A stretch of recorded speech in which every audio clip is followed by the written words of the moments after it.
నేను మీకు తెలియజెప్పాలని ప్రభు ప్రేరేపణ కలుగుతుంది.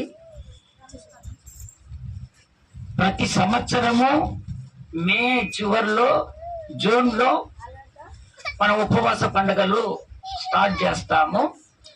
అయితే ఈ ఉపవాస పండుగలు వచ్చేసరికి నా దగ్గర కేవలము ఎంతున్నాయి అంటే 2000 రూపాయలు ఉన్నాయి. ఎంతున్నాయి?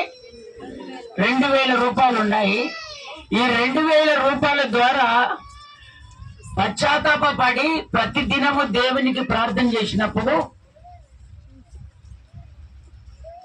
దేవుడు ఏ విధంగా చేశాడో ఆయనకే మహిమ కలుగును గాక.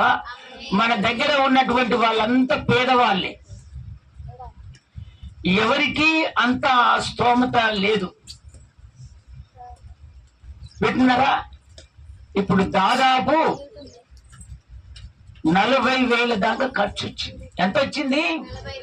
40,000. 2,000 రూపాయలతో స్టార్ట్ చేసింది.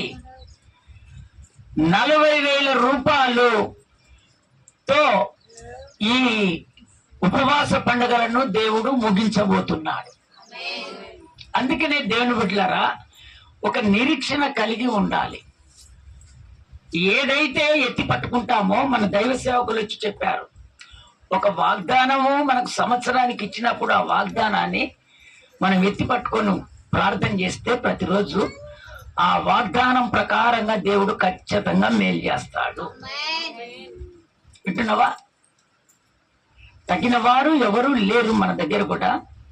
కానీ ఇంతగా ఖర్చు దేవుడు చేశాడంటే ఎంత కన్నీరు పశ్చాత్తాప పడ్డానో దేవునికి మాత్రమే తెలుసు, నాకు మాత్రమే తెలుసు.